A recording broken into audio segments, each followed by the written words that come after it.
Então, eu vou pedir para vocês fazerem essas 3 coisas, né? Esse questionário que eu coloquei de OT no Brasil. Então, para vocês darem uma lida, na verdade, num texto. O questionário ele vem junto com o texto para vocês verem. Então, vocês têm que dar uma lida no texto e responder o questionário. Na verdade, é bem tranquilo, tá? Se ler o texto, é bem tranquilo. Ele é mais para poder... É uma forma de forçar vocês a lerem um texto complementar, que é um texto interessante, que tem tudo a ver com a matéria. Então, leu lá o texto, fez o questionário. É uma dos pontos da nota do C1. O outro são atividades de laboratório. E aí as atividades de laboratório são as atividades que eu já pedi agora, e aí eu vou falar um pouquinho mais sobre isso, como que vocês vão entregar isso para mim, e mais uma que eu vou passar hoje, que também é em cima do Tinkercad lá, que é a plataforma lá que a gente está usando para simulação de Arduino. E a terceira nota que é uma prova, tá certo? É uma provinha que eu vou... Na verdade, a gente não vai perder um tempo de aula para fazer ela. Eu vou disponibilizar ela na semana que vem, essa prova. E vai funcionar como? A gente vai ter eu vou dar um prazo para vocês fazerem, né? A gente tem aula na quinta-feira, então eu vou dar um prazo um pouquinho maior aí para vocês fazerem essa prova, porque a gente vai falar algumas coisas hoje, vai falar algumas coisas na próxima aula também, e que aí entram também nessa prova. E essa prova é uma provazinha com algumas questões para vocês fazerem com a matéria que vocês viram em aula, nessa parte de sensores, de dispositivos, tem lá as classificações e tal, e o que a gente vai falar em seguida. E normalmente é assim, uma prova vocês têm algumas questões, tem 1 hora para fazer, uma prova curta, não é uma prova longa, tem 1 hora para fazer, mas você pode fazer na hora que você bem entender, tá certo? Então, eu disponibilizo aí para vocês fazerem. A gente tem aula na quinta-feira que vem, eu devo disponibilizar ele para vocês fazerem na sexta, sábado ou domingo. Então, vocês escolhem o melhor horário. Aí, sexta, sábado, domingo, quando vocês tiverem 1 hora disponível, vocês entram lá e façam a prova. Então, não tem um horário fixo para fazer. Vocês podem fazer em qualquer horário, sexta, sábado, domingo, mas começou a fazer, tem 1 hora para fazer. Beleza? E aí, essas 3 coisas juntas aí vão formar a nossa nota. Por que eu falei que a gente vai passar um pouquinho? A questão do questionário e essa questão dessa prova, a gente até consegue fazer dentro do prazo direitinho. Mas a questão de laboratório eu vou dar um tempinho um pouquinho a mais, vou dar mais 1 semana para vocês fazerem. Então, vocês não vão precisar estar com o laboratório, por exemplo, que seria para fechar C1, seria esse final da semana que vem. Eu vou deixar até a outra semana, até o começo de abril, aí para vocês fazerem. Beleza? Então, a gente vai atrasar um pouquinho essa nota. Não tem problema nenhum, tá? É só porque, como tem gente chegando, né, dá um prazo maior para o cara se habituar, né, se situar, a pessoa se situar, e também a gente não teve aula na semana passada, então tudo isso deixa a gente prorrogar aí sem muito problema, sem muita perda, 1 semana, tá? Vamos lá. A gente tinha, ainda falando sobre as atividades, a gente tinha eu tinha pedido para vocês, aqui vou compartilhar para vocês verem. Eu tinha mostrado na aula passada para vocês sobre o Arduino, eu tinha mostrado sobre a programação para Arduino, né? Falei nela. Para quem não tinha visto tudo, entrem lá, que a Ludmilla aí estava um pouco perdida, entra lá, volta na aula passada, dá uma olhada no vídeo em que eu expliquei sobre a programação para Arduino, expliquei o que era para fazer, é bom para não para se fazerem aí as dúvidas.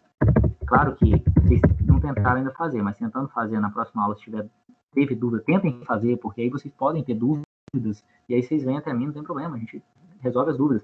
Tanto na aula, quanto se ao longo da semana aí quiserem me mandar e-mail para poder responder, né, sobre alguma dúvida, algum problema, eu respondo, não tem problema nenhum com isso aí não.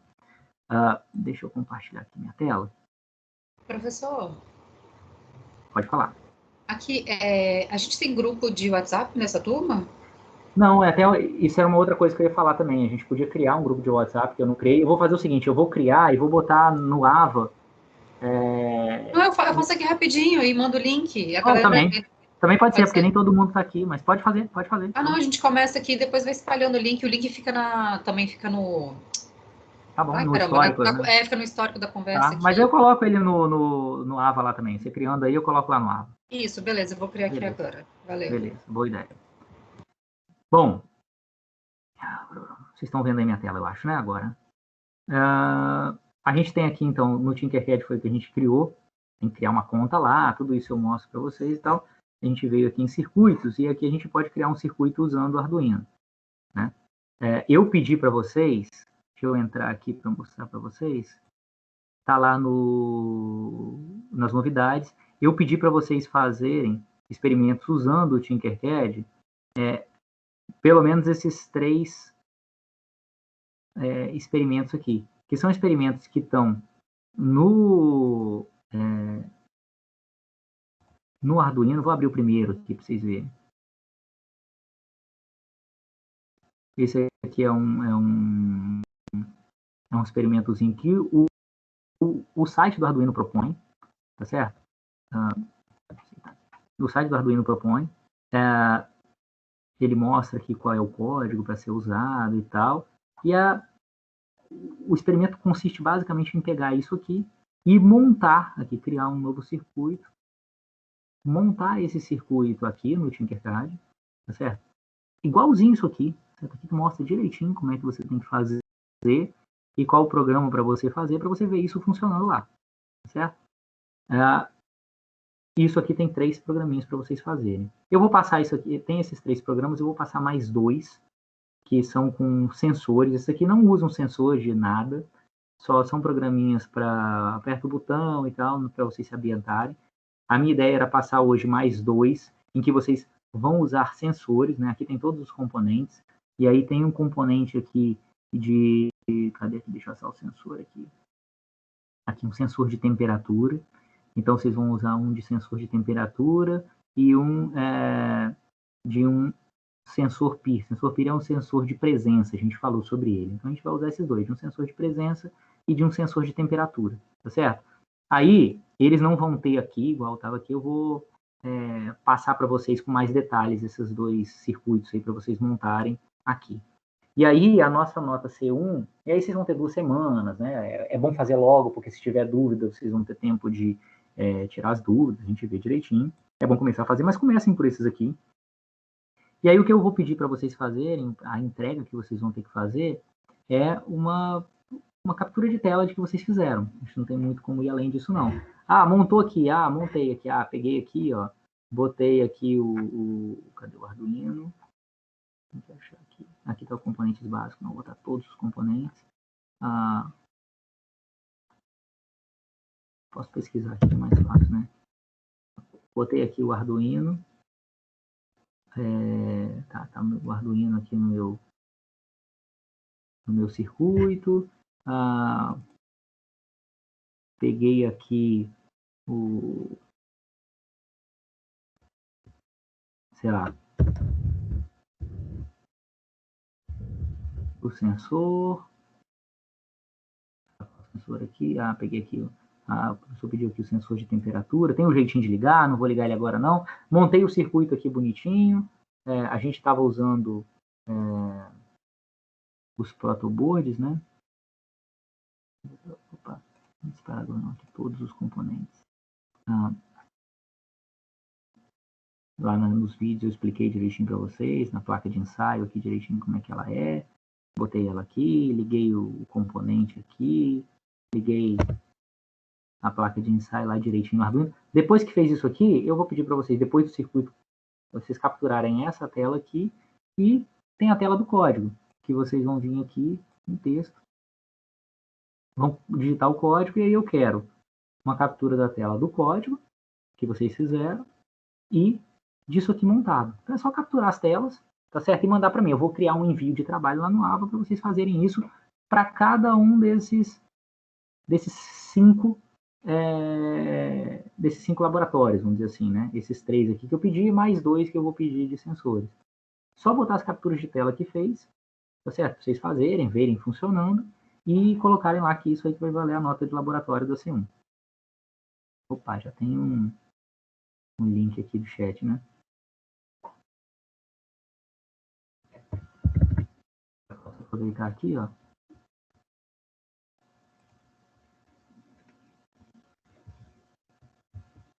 Já coloco aqui, então.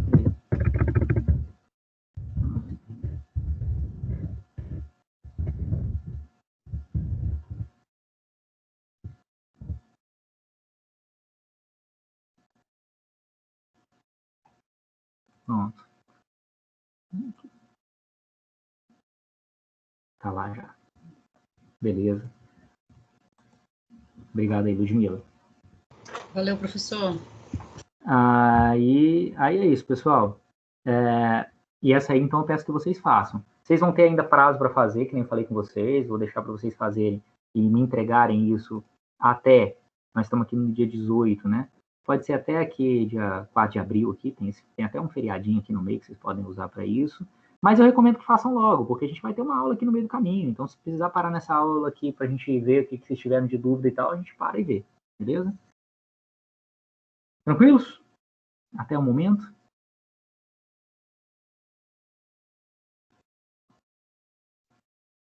Bom, se está tranquilo montar isso aqui ou não, vocês vão me dizer à medida que vocês forem fazendo, né?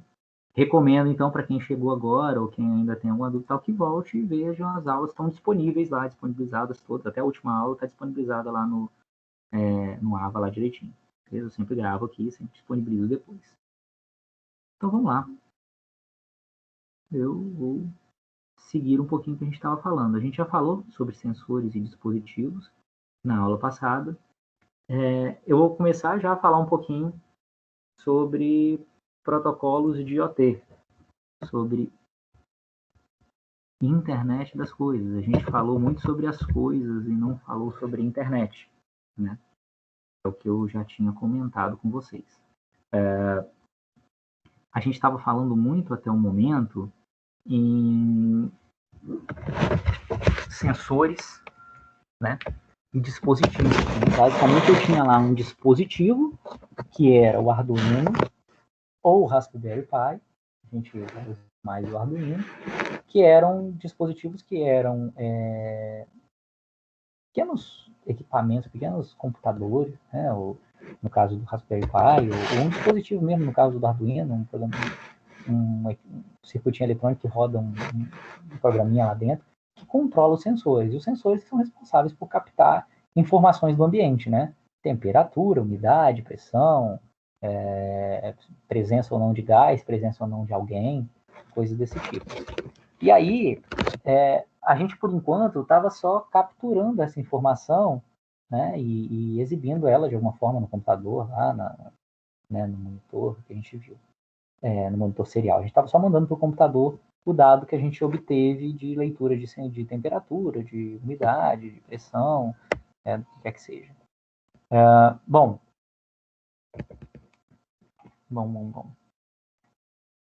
Agora, a gente vai começar a falar em como que dispositivos tipo o Arduino podem pegar e mandar esses dados para algum lugar. Os dados de pressão, os dados de umidade, os dados de temperatura, dados que eu possa captar pelos meus sensores, né?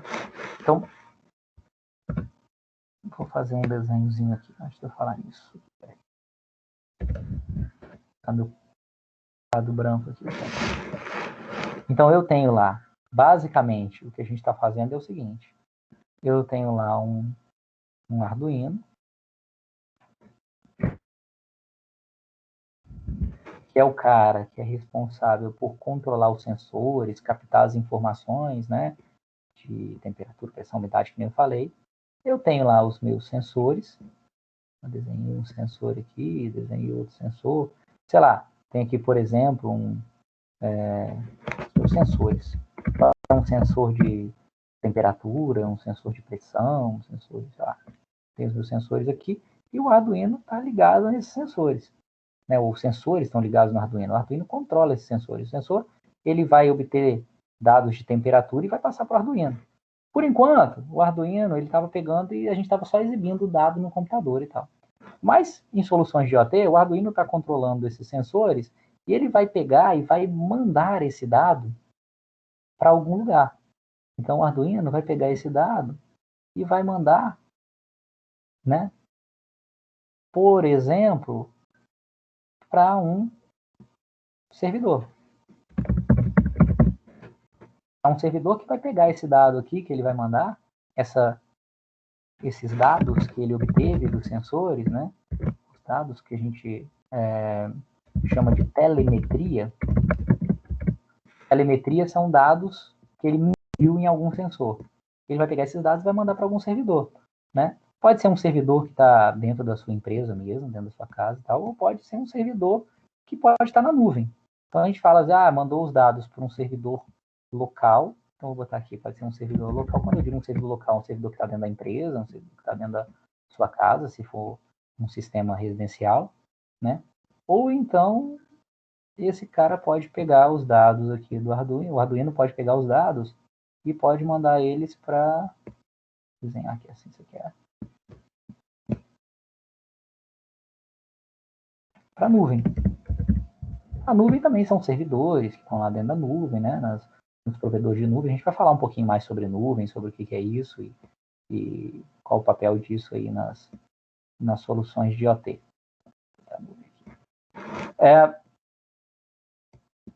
Independente se esses dados de telemetria, né, esses dados aí que ele obteve dos sensores, se vão ser enviados para a nuvem ou se vão ser enviados para um servidor. O servidor local aqui pode ter um banco de dados em que armazena o histórico das temperaturas. Depois, se eu quiser plotar um gráfico, como que está a variação da temperatura ao longo do tempo, tudo isso eu posso fazer. Na nuvem também, posso fazer para isso, posso fazer para depois analisar esses dados usando alguma técnica de ciência de dados, né, para tentar otimizar o meu processo, coisas que a gente até já comentou aqui, já falou sobre isso.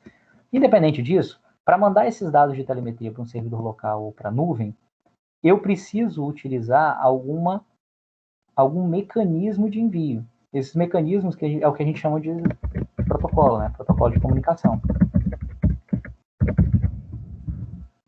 Eu preciso de algum protocolo de comunicação para poder mandar os dados do Arduino para a nuvem ou do Arduino para um servidor. Independente se eu estou mandando para a nuvem, se eu estou mandando para um servidor local, os protocolos são os mesmos, né? O protocolo de comunicação é um acordo de comunicação, é um formato em que quem envia e quem recebe entram em acordo para poder mandar os dados de um lado para o outro, né? Não existe só protocolos no mundo de IoT, né? Os protocolos eles existem em todo o sistema de comunicação. Então, quando você está aqui, a gente está conversando aqui, eu estou dando essa aula aqui online, o que está enviando minha voz e a captura da minha imagem do meu computador aí para o computador de vocês é um protocolo de comunicação, né? A gente usa o IP, são redes TCP/IP. TCP é um protocolo, IP é o outro protocolo, IP é um protocolo chamado Internet Protocol, TCP é um protocolo chamado Transmission Control Protocol. Então, as redes TCP/IP, que são as redes da internet, são protocolos de comunicação, é uma combinação. Qual é um acordo de formato de mensagem, né? Ou seja, se eu estou mandando a mensagem de um lado para o outro, tem que ter um acordo entre quem transmite e quem recebe de como que essas mensagens vão estar formatadas, para que quem receba saiba interpretar aquelas mensagens, né? Na verdade, toda comunicação, esquece computador, a comunicação entre seres humanos é assim, né? Existe um protocolo de comunicação entre as pessoas que é a linguagem, né? O português é um protocolo de comunicação, o inglês é outro protocolo de comunicação. Então, o que tem no português? Eu tenho a definição de quais são as palavras que eu uso, o significado das palavras, e eu tenho regras de formação de frase, né? Aí eu sempre tenho um sujeito, um verbo e um predicado. Então, você espera que eu estou falando assim, vocês têm que estudar isso. Então, você entende que o sujeito é vocês, tem o verbo e que estudar isso é o predicado. Então, você tem alguma coisa. Então, você consegue formar uma ideia, mesmo que você não saiba. Mesmo as pessoas que não estudaram, não sabem o que é sujeito, verbo, predicado, não importa, mas ele sabe que ele forma a frase desse jeito. Né? Sempre tem alguém que faz alguma coisa, alguém que pensa alguma coisa, alguém que sente alguma coisa. Então, você tem essas regras de formação, você consegue passar as ideias porque você está usando essas regras de formação, né? Sei lá, no japonês a regra de formação é totalmente diferente, não é sujeito, verbo, predicado, sei lá, não sei japonês. Normalmente, na maioria das linguagens, até que é, mas as palavras são diferentes. Em alguns lugares pode ser que seja o verbo primeiro, depois o sujeito, depois o predicado, não sei, né? Então, a regra de formação pode ser diferente, as palavras são diferentes. Então, é um outro protocolo de comunicação. Se eu falar em português com quem entende só inglês, ele não vai ter conversa, porque você está usando protocolos de comunicação diferentes. É a mesma coisa aqui. E assim como na linguagem de programar, na linguagem falada ou escrita, a gente tem protocolos diferentes, a gente tem línguas diferentes, idiomas diferentes, vários idiomas no mundo, no mundo dos sistemas de comunicação, a gente também tem vários protocolos diferentes. A gente não tem um protocolo só, né? Porque foram desenvolvidos por pessoas diferentes, por empresas diferentes, com objetivos diferentes, né? Então, a gente vai ter protocolos diferentes aí, né? E a existência de vários protocolos se dá basicamente por dois motivos. A existência de vários protocolos se dá pelo fato de você ter iniciativas diferentes que aconteceram, às vezes até ao mesmo tempo, mas com objetivos diferentes e por pessoas diferentes. E muitas vezes também porque aconteceram com objetivos diferentes. Então você tem protocolos diferentes para objetivos diferentes. Sei lá, eu transferi um arquivo do meu computador para um computador de vocês, por exemplo, tem requisitos diferentes do que a minha apresentação ou a minha voz sair daqui até o computador de vocês.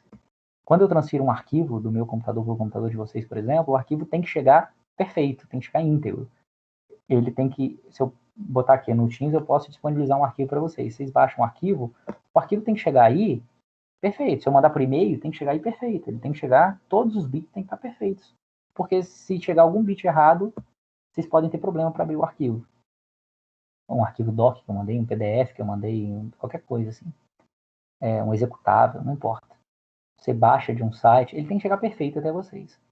Quando eu estou mandando vídeo, né, áudio, vídeo, captura de tela aqui para vocês, que vocês estão na aula que está tendo, não precisa chegar perfeito aí. Se tiver algum errinho de transmissão, não tem problema.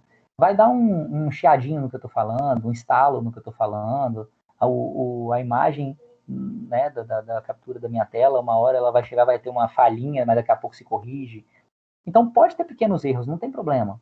A coisa não precisa chegar perfeita até você, ela pode chegar mais ou menos que você já compreende, tá certo? Então, existem protocolos diferentes para mandar um arquivo até você ou para mandar um vídeo até você. Quando, por exemplo, no caso aí de arquivo e vídeo, existem esses dois protocolos aqui, o TCP e o UDP. Eu não vou entrar em detalhes aqui, só para dar exemplo. Quando você está mandando um arquivo, você usa normalmente TCP. Quando você está mandando um vídeo, normalmente usa o UDP. Isso aqui é um protocolo que ele tem uma série de controles, e aí, quando você transmite a coisa chega perfeita do outro lado, sem erro nenhum. E o UDP é um protocolo em que, quando você transmite, ele admite erros, ele não fica controlando muito erro, então ele é mais simples e tal. Então, para transmitir vídeo, esse aqui o cara é bom, porque pode acontecer um erro ou outro, não tem muito problema. Esse aqui não, esse aqui é um protocolo mais complexo, né, e tal, mas se você está mandando um arquivo que não pode ter erro, ele é importante. Não precisam saber disso, tá? Estou só falando isso como exemplo, porque você pode ter protocolos diferentes que têm objetivos diferentes. Posso ter protocolos diferentes também porque eu tenho meios de transmissão diferentes. Se eu estou transmitindo um dado por uma rede com cabo, eu uso um tipo de protocolo. Se eu estou transmitindo por Wi-Fi, o Wi-Fi é um outro protocolo. A rede com cabo a gente chama de Ethernet. O Wi-Fi é para rede sem fio. É um outro meio de transmissão, com outros problemas, com interferências, não sei o que uma rede com cabo não tem. Quando eu transmito uma rede celular, é uma outra realidade, é um outro protocolo que eu utilizo. Então, eu tenho protocolos com objetivos diferentes, né? E eu tenho protocolos relacionados a coisas diferentes. Esse aqui eu tenho esses protocolos aqui, Ethernet, Wi-Fi, GSM, são protocolos que estão relacionados com o meio de transporte, né? O meio que eu estou usando para transferir, se é com cabo, se é sem cabo, como é que é. Isso a gente chama de protocolo de enlace, que tratam de questões de enlace, ali, como que vai ser a transmissão pelo ar, se vai usar radiofrequência, se vai usar qual a frequência da transmissão, qual o sinal que vai ser usado. Vou transmitir pelo cabo, então como que vai ser fibra ótica, é cabo coaxial, como que vai ser o sinal que vai ser transmitido ali e tal. Esses outros protocolos aqui, o protocolo IP, tem IPv4 e IPv6, é versão 4 e versão 6. O V6 é só uma melhoria do versão 4. Esses protocolos aqui são protocolos que são importantes, que organizam a rede como um todo. Dado que eu já consigo transmitir informações aqui pelo ar ou pelo cabo, isso aqui organiza a rede. Cada computador que está ligado na internet, por exemplo, tem um endereço IP diferente. Então, o protocolo IP ele organiza as máquinas que estão ligadas à internet, por exemplo. Esses TCP e UDP, né? Eles que conseguem achar o caminho, por exemplo.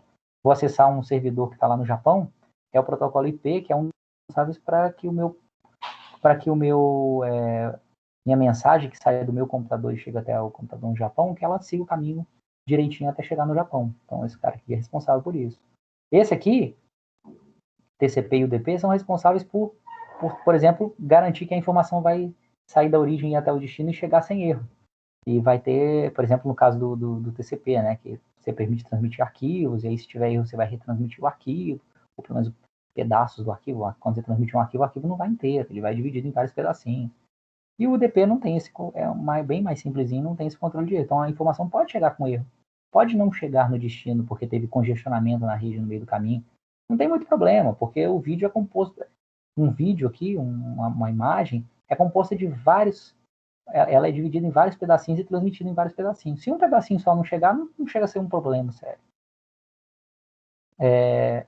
E esses protocolos aqui são para representação de dados. HTTP é para representação de páginas web, FTP é para transferência de arquivos, SMTP é para transferência de e-mails, esse aqui também para e-mails. Então, são protocolos utilizados para aplicações diferentes. Então, quando você está transmitindo alguma coisa na internet, você usa todo esse conjunto de protocolos. Você usa pelo menos um protocolo de enlace, dependendo se você está se comunicando via Wi-Fi, ou por rede cabeada, ou por celular. Você usa, hoje em dia, o IP versão 4. Você usa, dependendo se você está transmitindo um arquivo, se você está transmitindo vídeo áudio, você usa o TCP ou o UDP. E dependendo se você está mandando uma página web, ou um arquivo, ou um e-mail, você vai usar HTTP, FTP, ou SMTP, né, um desses aqui. São protocolos dependendo da aplicação que você está usando. Quando você vai para o mundo de IoT, esses protocolos que tradicionalmente são usados na internet, eles não atendem a todos os requisitos de IoT, todos os requisitos de internet das coisas. Por quê? Porque esses são protocolos que foram criados para transmitir páginas web, para transmitir arquivos, que normalmente são arquivos grandes, para transmitir e-mails. São protocolos que não se preocupam muito com alto consumo de energia, que quando a gente está falando na internet tradicional, a gente tem ligado na internet normalmente computadores, servidores, mais atualmente só que são celulares ligados na internet. Mas basicamente a gente tinha originalmente na internet computadores, desktop, servidores e notebooks no máximo. Nos últimos tempos a gente tem celulares e tablets também. Mas mesmo tablets e celulares são dispositivos que não tem tanto problema de bateria. Como assim não tem, professor? Se a bateria do meu celular acaba no meio do dia. Tá, mas você pega e liga na tomada, liga ele e recarrega. Não é um problema tão sério. Então esses protocolos aqui não se preocupam muito com o consumo de energia. Eles têm um consumo razoável de energia. Eles geram um consumo razoável de energia porque eles são protocolos um pouco elaborados. Então, você processar eles, o dispositivo consome um pouco de energia. Mas isso não chega a ser um problema. E eles são muito voltados para transferência de arquivos, para transferência normalmente os dispositivos têm um poder de processamento razoável, considerável, então eles podem ser complexos que não tem muito problema e tal. Só que no mundo de internet das coisas, a gente tem um monte de outros requisitos que não são realidades na internet tradicional. Né? Eu já falei com vocês que na internet das coisas a gente tem dispositivos como o Arduino, por exemplo, que são dispositivos bem simples. Dispositivos, às vezes, até mais simples do que o Arduino, que não tem grande poder de processamento e que são muito dependentes de bateria, e a bateria tem que durar muito tempo. Tá? Tem algumas soluções com sensores que o cara coloca uma bateria lá e a bateria tem que durar anos. Tá? 1 ano, 2 anos, porque é um lugar de difícil acesso, o cara ir trocar bateria, às vezes nem dá para ir trocar bateria, recarregar a bateria. Então tem que durar o máximo de tempo possível. Às vezes isso não é um problema, às vezes você tem redes de IoT em que os dispositivos estão ligados na tomada mesmo, aí não tem problema. Mas nem sempre isso é uma realidade. Mais uma coisa que é uma realidade também é que muitos dispositivos de IoT são dispositivos muito simples.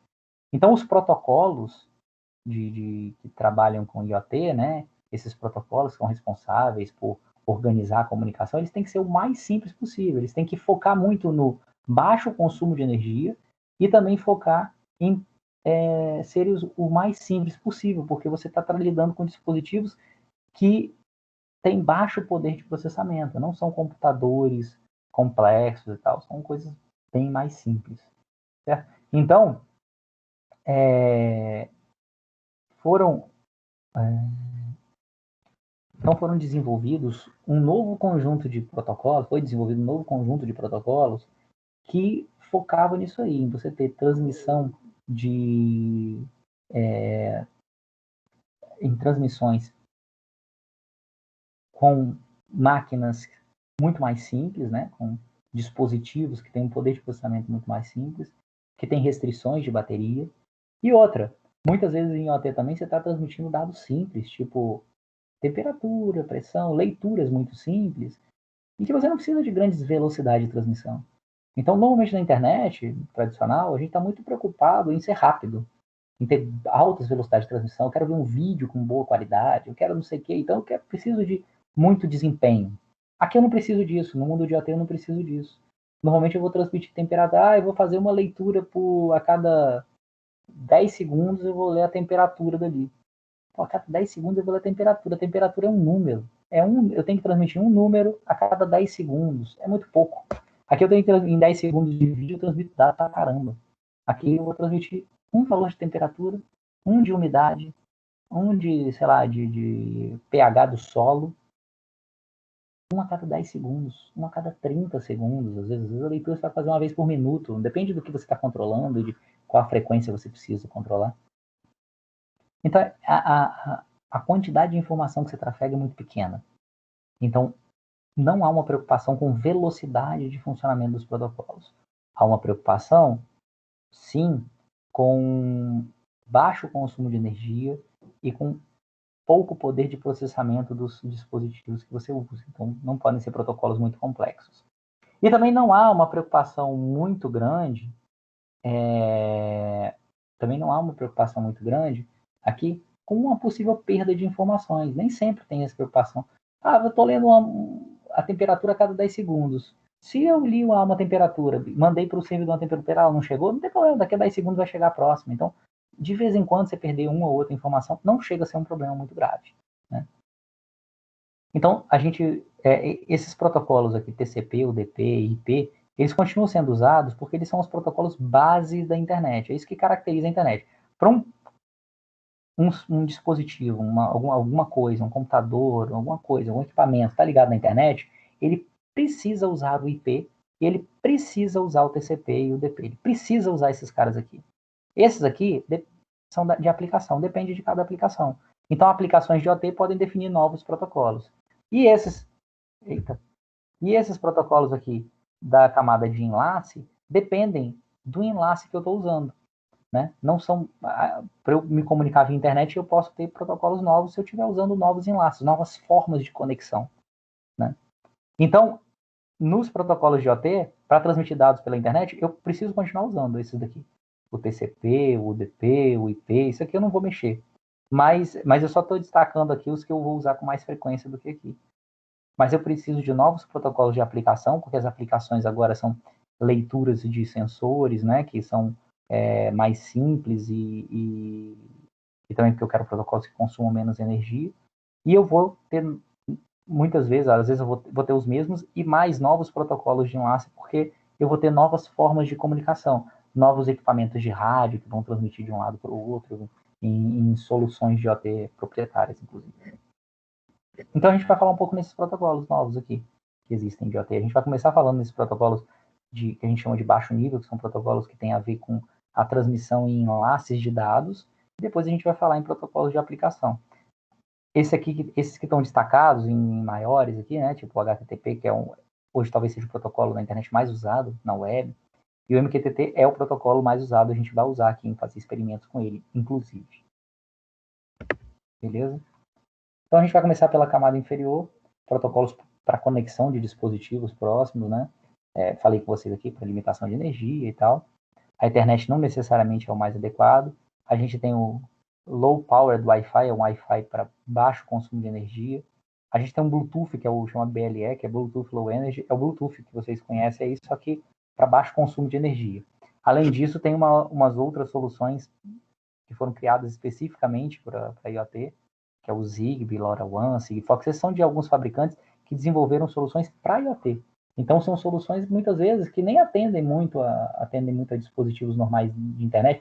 Eu não poderia montar uma rede LoRaWAN, uma rede LoRaWAN, uma rede sem fio para dispositivos de IoT. Por que para dispositivos de IoT? Por que eu não posso ter uma rede de LoRaWAN para o meu computador acessar a internet? Porque essa LoRaWAN aqui, por exemplo, tem muito baixa velocidade de transmissão. Então eu não vou querer botar um negócio desse aqui, eu não vou conseguir usar os meus 30 megas de internet usando isso aqui, porque ele não vai ter velocidade nem de 1 megabit por segundo. Que para IoT atende, mas para minha casa não atende. Vamos falar por quê, nós vamos ver isso aí. Eu posso dividir minhas soluções, então, em 3 tipos de solução.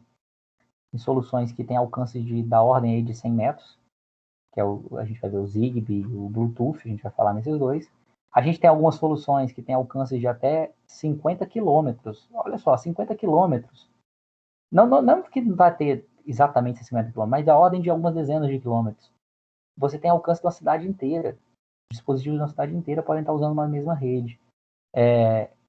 Velocidades baixas, que nem eu falei, mas em compensação com alcances altos.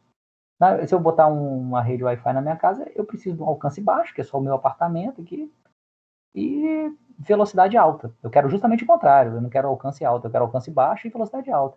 Aqui no IoT, normalmente a gente quer alcance alto e velocidade baixa. A velocidade não precisa ser alta, mas eu quero um alcance alto porque eu tenho uma planta industrial lá que meus dispositivos podem estar todos espalhados numa planta industrial gigante, certo? Se eu precisar de alcance maior ainda, normalmente se usa rede celular para isso. Bom, vamos começar falando de algumas soluções, então, né? Que a gente tem aí de IoT. O primeiro deles é o Bluetooth Low Energy. Né? O Bluetooth Low Energy é um Bluetooth para baixo consumo de energia. Também é conhecido como Bluetooth Smart, que é inteligente. Esse a gente vai falar mais, né? Por curiosidade, a gente não vai usar esses caras, mas é bastante usado aí nos mundos de IoT. Ele tem um consumo de energia bem mais baixo do que o Bluetooth tradicional.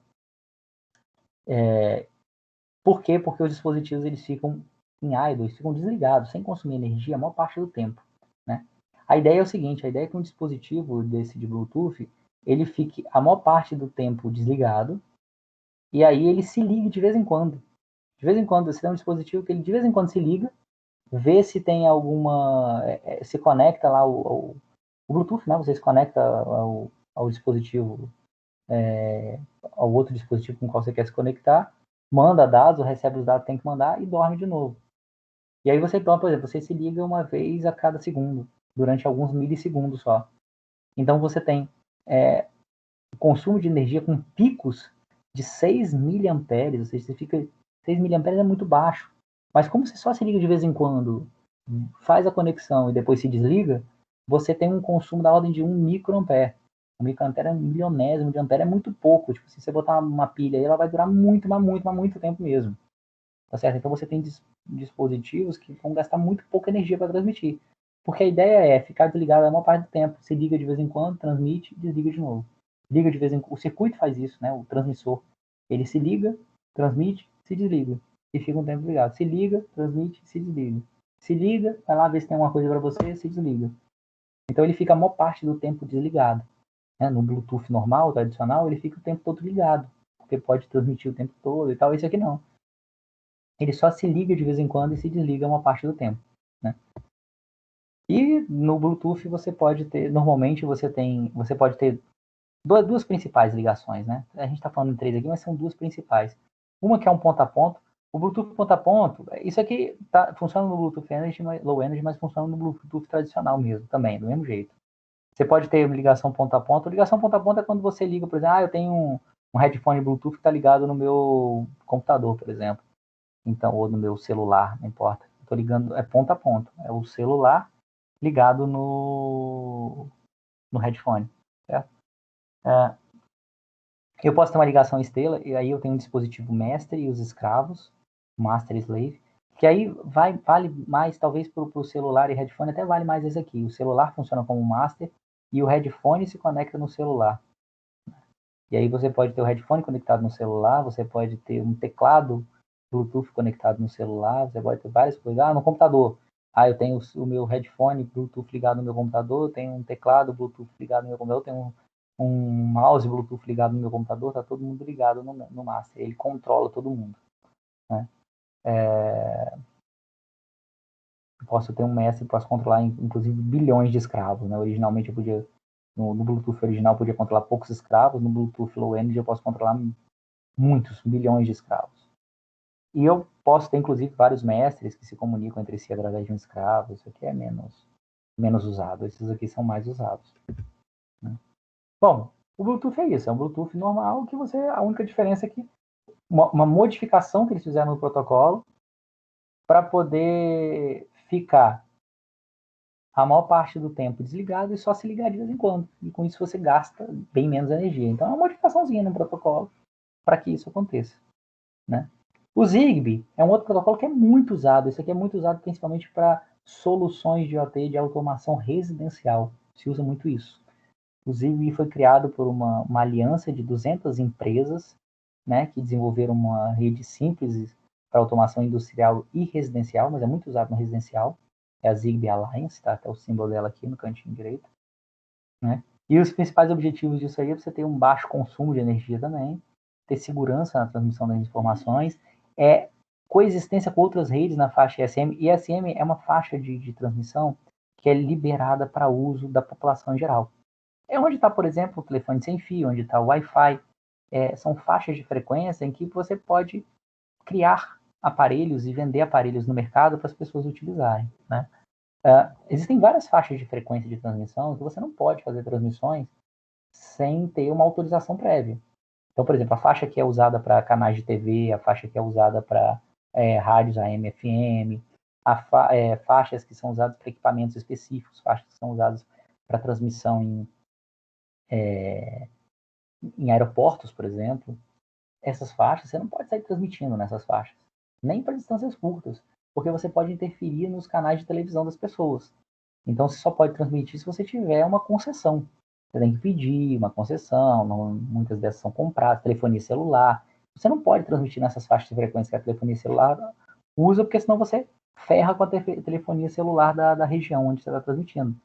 Mesmo que você fale só na sua residência, sempre vaza para os vizinhos, isso atrapalha todo mundo. Agora, existem algumas faixas de frequência que são destinadas para uso geral, para que a população use para os aparelhos que precisa, para o Wi-Fi, para o Bluetooth, né? E esse Zigbee foi criado também dentro dessa faixa de frequência, porque para montar uma rede Zigbee, você não precisa de autorização nenhuma de ninguém, você simplesmente transmite, e ela coexiste bem com outras redes, por exemplo, como com Wi-Fi, com Bluetooth. Você pode ter uma rede Zigbee que ela não vai interferir nem no Wi-Fi, nem no Bluetooth, por exemplo, né? Ela foi baseada num padrão do I3E, 802.15.4, se é só uma curiosidade. Não sei se vocês sabem o que são esses padrões, o que é o I3E. O I3E é o Instituto de Engenheiros Eletrônicos e Instituto de Engenharia Elétrica e Eletrônica. É um instituto americano, mas é um instituto internacional, na verdade, que define uma série de padrões para transmissão de dados, mas não só para transmissão de dados, para várias questões na área de eletricidade, na área de eletrônica e na área de telecomunicações, né? Então, ela define vários protocolos. O Wi-Fi, por exemplo, foi definido pelo I3E. E esse daqui também foi definido pelo I3E. Esse daqui é baseado num padrão que foi definido de transmissão, definido pelo I3E. Os padrões do I3E são numerados, assim, então, 802, normalmente são padrões de rede, aí .15.4 é um padrão deles lá. O Zigbee, você pode organizar as máquinas em árvore, em estrela ou mesh, vou falar o que são isso. E você tem lá os nós coordenadores, os nós roteadores e os nós finais, né? Então, isso aqui é uma rede mesh. A rede mesh é uma rede que você está todo mundo ligado com todo mundo. Cada máquina pode se comunicar com todas as outras que estão ao alcance dela, cada nó da rede mesh, né? Cada equipamentozinho, cada bolinha verde dessa é como se fosse um equipamentozinho Zigbee. E aí, por exemplo, se eu tiver uma rede Wi-Fi em que, sei lá, eu tenho um interruptor que não consegue alcançar direto, né, uma rede Wi-Fi, não, uma rede Zigbee, em que eu tenho um interruptor que não consegue alcançar direto uma luz que ele está ligando, por exemplo, ele pode passar por vários nós intermediários, por vários equipamentos intermediários, até chegar no destino que ele quer acionar, né? Então você, cliquei aqui, ele pode passar por vários nós até chegar lá. E a rede mesh é uma rede como você tem vários nós assim, e aí se um nó, por exemplo, der um problema, não tem problema, a rede encontra um novo caminho para que essa comunicação seja feita, né? Isso talvez não faça muito sentido numa residência pequena, mas se você pensar numa indústria ou sei lá, numa área de uma lavoura, uma coisa assim, de repente cada um desses aqui é um sensor, que numa lavoura, por exemplo, eu peguei vários sensores, em vez de eu estar acionando uma lâmpada, eu posso pensar que cada pontinho desse aqui é um sensor que foi espalhado na lavoura para captar, por exemplo, pH e umidade do solo e temperatura, para poder controlar um sistema de irrigação, por exemplo. E aí eu tenho os vários sensores se comunicando entre eles até chegar numa central lá que o cara pode monitorar toda a lavoura dele. Estou falando de coisas que são usadas mesmo no campo hoje em dia, né? E aí esse sensor, de vez em quando, um deles pode dar defeito. Se um deles der defeito, rapaz, esse cara que conseguia se comunicar direto aqui, passar por esse caminho antes, não consegue mais, porque esse cara aqui deu defeito. Tudo bem, agora ele vai por um caminho alternativo aqui até chegar no destino. Então as redes Zigbee permite que você monte redes desse tipo em que a informação vai passando de um nó para o outro até chegar no destino que ela tem que chegar, por exemplo, numa central de controle aqui da irrigação, um painel que eu consiga ver como é que está a temperatura, como é que está a pressão não, né? Como é que está a temperatura, como é que está o pH, como é que está a umidade do solo nos diversos pontos aqui onde os sensores estão, né? Aí o Zigbee, ele usa umas regiões de frequência que o Wi-Fi não usa, então ele não interfere no Wi-Fi, que nem eu falei com vocês, né? Só para falar isso. Aqui é um gráficozinho só para mostrar que o Wi-Fi usa umas faixas de frequência diferentes do que o Zigbee usa, certo? O Zigbee usa essas faixinhas, essa daqui, essa e essa. E o Wi-Fi usa essas faixas de frequência aqui, que estão diferentes do Zigbee, né? Então eu posso ter rede Zigbee ao mesmo tempo que coexistindo com redes Wi-Fi sem que uma interfira na outra. Essa faixa pontilhada aqui é do micro-ondas, né? Do aparelho de micro-ondas que esquenta comida aí na casa de vocês. Beleza? Então, esse Zigbee basicamente é para automação residencial, né? Eu tenho um outro protocolo que tem esse mesmo objetivo aí de fornecer soluções para comunicação de dispositivos de IoT, que é o LoRaWAN. O LoRaWAN ele tem uma diferença em relação ao Zigbee e ao Bluetooth Low Energy, que foram os dois que a gente viu até agora, porque todas essas duas que a gente viu, o Bluetooth Low Energy e o Zigbee, eles são voltados muito para a comunicação entre equipamentos que estão num alcance pequeno, um alcance não muito grande, né? Tanto que quando eu preciso de um alcance um pouco maior, que nem eu falei com vocês aqui, eu preciso montar uma rede mesh. Então esse cara aqui não alcança diretamente isso, então ele tem que passar por alguns nós intermediários. O LoRaWAN é uma iniciativa criada por uma aliança, a LoRa Alliance aqui, né, com a participação de várias empresas, tipo IBM, Cisco. Orange é um provedor de telefonia, né, muito forte na Europa, FlashNet e tal, que é uma rede para longo alcance, baixo consumo de energia, velocidades bem baixas, mas com alcance muito alto. Então, os dispositivos eles conseguem transmitir a muita distância, né? De 2 a 14 quilômetros de distância. Então, você tem muita imunidade a ruído. Essa distância tem muito ruído, mas ele é bem imune a ruídos. E ele tem baixo consumo de energia. Então, você tem vida útil longa para as baterias. Em algumas soluções, existem soluções que a bateria dura até 10 anos. Né? E para isso, ele usa um esquema muito parecido com o Bluetooth Low Energy, que ele fica muito tempo desligado, os equipamentos. Né? E a velocidade que ele transmite? De 300 bits por segundo a 5 kilobits por segundo. A gente em casa não tem nem kilobits, a gente tem megabits por segundo, né? Na minha casa aqui, sei lá, tem 200 megabits por segundo. O pessoal com fibra hoje em dia está chegando a 500 megabits por segundo. Aqui varia de 300 bits por segundo a 5 kilobits por segundo. Não dá para fazer nada com isso aqui na internet, né? Mas para transmitir temperatura, umidade, pressão, isso aí é suficiente. Não precisa de mais que isso. E ele trabalha na faixa de frequência de 900 MHz, que é uma faixa de frequência bem, que não é usada para nada hoje em dia. Alguns telefones sem fio, antigos mais, usavam essa faixa de frequência. Hoje em dia nem mais telefones sem fio usam essa faixa. Aqui está só mostrando, um gráficozinho mostrando como é que é a solução. Você tem vários dispositivos aqui, vários sensores, né? Eles se comunicam com algumas máquinas, concentradores aqui da LoRaWAN, que depois podem mandar isso para servidores, que nem eu falei com vocês. Né? E aqui está mostrando o alcance. A ordem, né? De alcance aqui de alguns poucos quilômetros até 14 quilômetros de distância, né? Então, você tem uma antena LoRaWAN, e ela consegue se comunicar com dispositivos que estejam até um raio de 14 quilômetros, que é muita coisa, né? Imagina numa fazenda, numa empresa, 14 quilômetros, você atinge a fazenda inteira, a empresa inteira, né? Mas aí ele faz o seguinte, ele transmite para dispositivos que estão mais próximos, ele consegue atingir velocidades mais altas. Dispositivos que estão mais longe, ele vai atingir velocidades mais baixas. Então, se o cara tiver até 2 km de distância da antena, ele consegue transmitir até 5.470 bits por segundo. 5 kilobits por segundo, mais ou menos, né? E vai diminuindo à medida que a distância vai aumentando. Quando chega lá em 14 km de distância, ele consegue transmitir só 290 bits por segundo.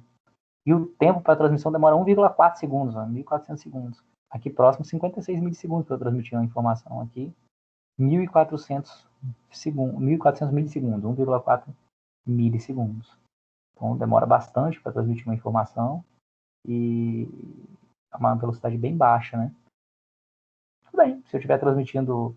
que nem eu estou falando com vocês, estou usando isso para controlar uma lavoura. A temperatura, a umidade, o pH, para poder irrigar só nos pontos que eu preciso irrigar da forma correta e tal.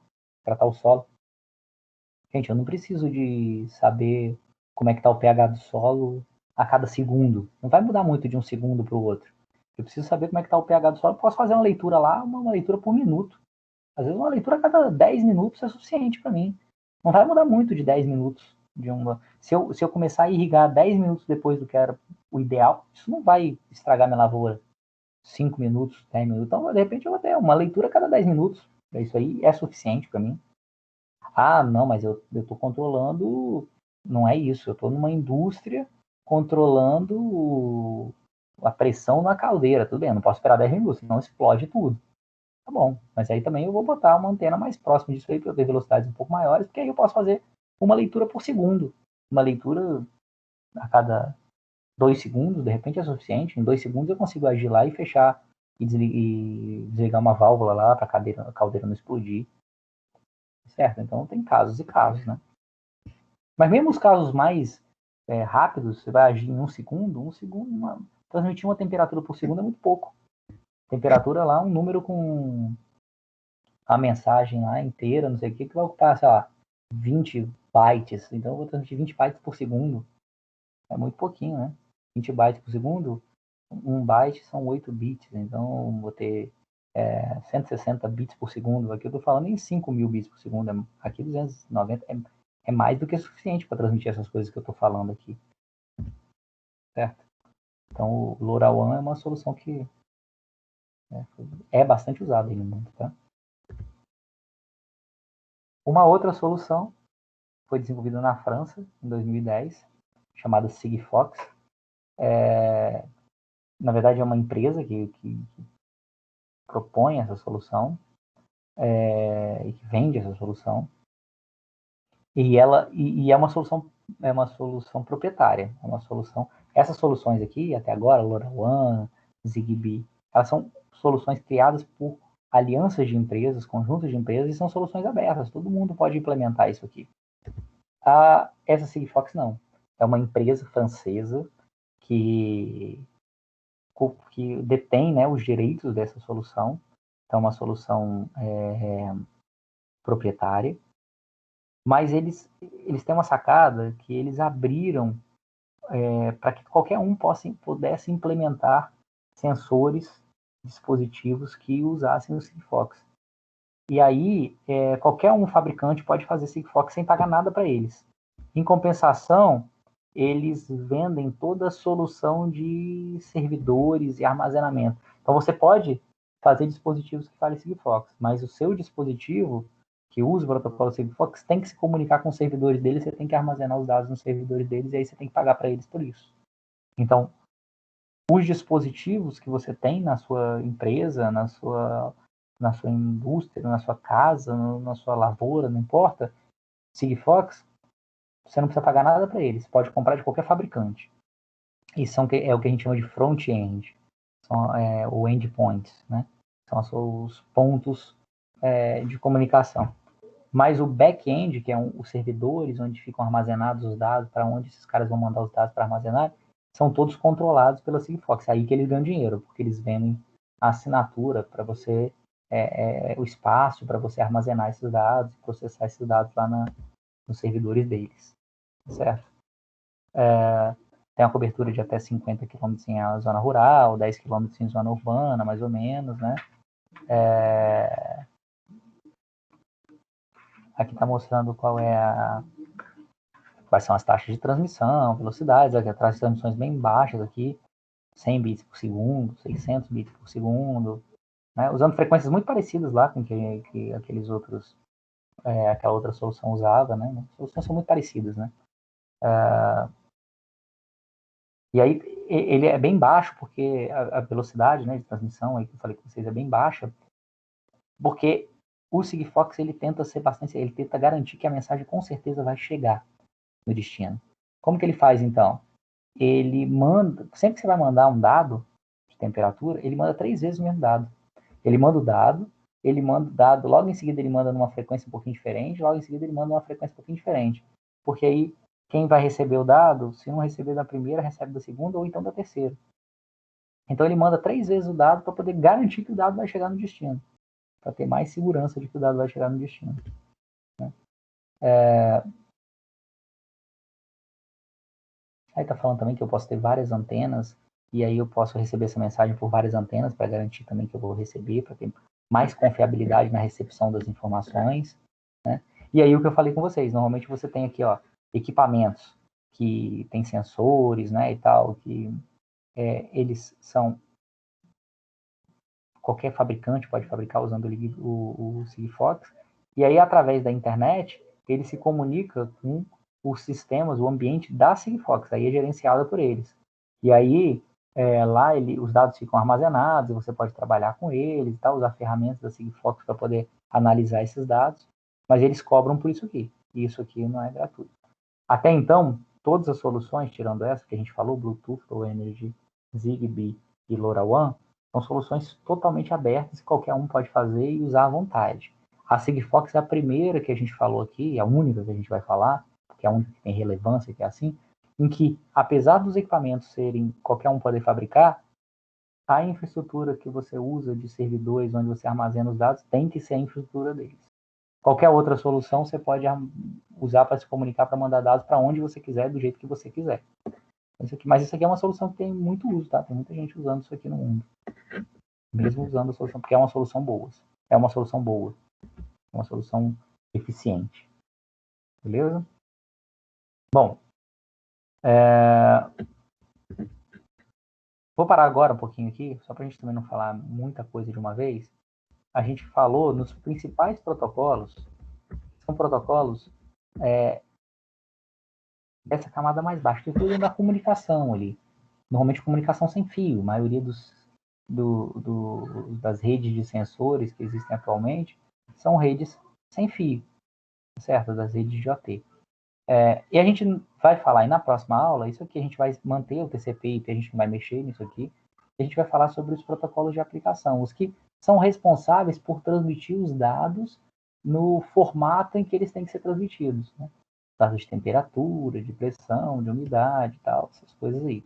A gente vai falar nesses 3 protocolos principalmente, MQTT, CoAP e AMQP. A gente vai falar sobre eles, o que eles são, cada um deles, tal, como eles funcionam. E a gente vai depois fazer alguns experimentos com especificamente com esse MQTT. Daí, próxima aula eu vou voltar, vou falar MQTT, AMQP, CoAP, para falar nesse DDS também. Mas a gente vai usar mesmo aqui o MQTT, que é o protocolo mais usado no mundo para IoT, para o que for. A gente vai fazer alguns experimentos com ele aqui, beleza? Então, na próxima aula eu vou falar sobre eles, para a gente... Vou começar agora não, porque esse aqui é um protocolo que a gente tem que parar, falar bem sobre ele, entender ele bem, porque a gente vai usar ele. E depois eu vou falar sobre os outros também. E aí a gente acaba essa parte aí de protocolos, de comunicação, até para a gente entender o que a gente vai usar, que é esse MQTT, entender bem como é que ele funciona, para a gente entender bem a infraestrutura que a gente vai montar de IoT. Beleza? Então, pessoal, antes da gente fechar, a Ludmilla criou lá o grupo do WhatsApp, então entrem lá, que eu acho que é legal para a gente trocar informações. Vocês já têm para fazer aí esses 3 circuitos aqui lá no Tinkercad, né?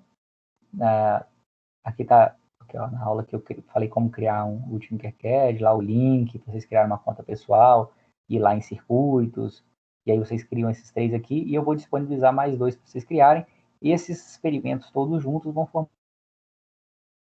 prática lá da nota da C1, beleza? Aí a outra nota da C1 é um questionário que está disponível lá para vocês, né? Vou mostrar aqui como vocês veem aí como alunos. Né, isso aqui, a parte aqui de questionários, né, tem um questionário já lá, que é a Internet das Coisas no Brasil, só entrar lá e responder. Tem uma tentativa, então é uma tentativa só, então leiam lá o texto direitinho e leiam bem, e aí respondam, não tem muito mistério. E eu vou botar um envio de trabalho, ainda acho que não está nenhum aqui. Não. Eu vou botar um envio de trabalho lá para vocês mandarem essas imagens das capturas lá do que vocês fizerem. Se vocês quiserem, podem pegar e capturar essas imagens. É até mais fácil para mim. Se vocês capturarem. Deixa eu voltar aqui com o professor. É até mais fácil para mim se vocês capturarem essas imagens, colocarem tudo num documento, num doc, por exemplo, e mandarem um arquivo só. Um doc. Em vez de mandar um monte de imagem, um monte de JPG, copia e cola lá num doc e manda um doc, ou gera um PDF, ou manda um doc, aí tanto faz. E manda lá para mim, é muito mais fácil, vai ter um arquivo só por pessoa.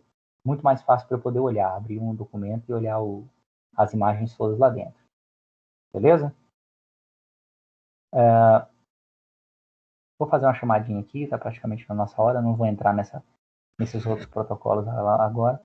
Então, o Matheus, não teve nenhuma entrega ainda, você não perdeu entrega. Essa é a primeira entrega que vai valer nota, que eu falei com vocês. Recomendei a quem não veio nas últimas aulas de olhar, né, ver os vídeos, estão disponibilizados lá no Aba. Se você vier aqui em conteúdo, deixa eu exibir como aluno para ficar igualzinho que vocês veem. Se vocês vierem aqui em conteúdo lá na matéria, né? E aí a gente está falando aqui, Internet das Coisas, base e protocolos. Se você clicar aqui, você vai ver todas as aulas gravadas, tá certo? Até o momento, estão lá as aulas gravadas, tudo direitinho para vocês olharem, né? Para vocês acompanharem, tá certo? Não tem aqui a aula do dia 11, porque a gente não teve aula dia 11, tem a aula vai entrar a aula de hoje aqui. E é isso, aí vocês façam, deem uma olhada lá, a aula de hoje aqui de protocolos de OT, vocês deem uma olhada lá nas aulas aqui gravadas, recomendo que vejam as aulas que perderam, para ver como é que são, o que vocês têm que fazer aqui para essas entregas. Qualquer dúvida também, aula que vem, professor, tem uma coisa que eu não entendi, ou aula que vem, ou até no WhatsApp, no e-mail, professor, tem uma coisa que eu não entendi, a gente vai tentando se falar e vai resolvendo, beleza? A gente vai ter aula, então, quinta-feira que vem de novo. Tem essas atividades para vocês irem fazendo. E aí, eu não entrei ainda, vou entrar no grupo de WhatsApp, também recomendo que vocês entrem. Dúvidas, WhatsApp, e-mail, como vocês acharem melhor. Beleza?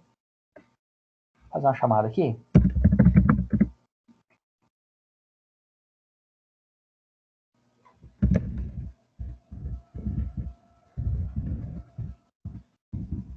E não deixem de fazer o questionário lá também.